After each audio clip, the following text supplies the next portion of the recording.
Railway bridge అసంపూర్తిగా సందర్భంగా JAC తరఫున ఏదైతే రిలే నిరాదీక్ష చేయాలని వాళ్ళ కమిటీ వాళ్ళు నిర్ణయించిన మేరకు డిసెంబర్ 1వ తారీఖు నుంచి ఈ దీక్ష చేయడం జరుగుతుంది.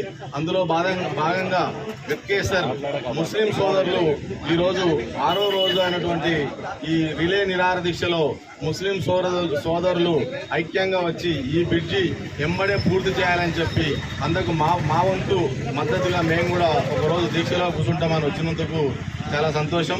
పొద్దున 10 నుంచి ఇప్పుడు సాయంత్రం వరకు కూడా వాళ్ళకు సంఘీభావంతో చాలా మంది నాయకులు వచ్చినారు.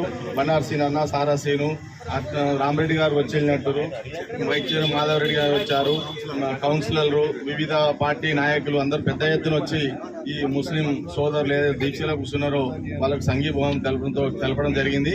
ఈ యొక్క కార్యక్రమము ఇంకా ముందు ఇంకా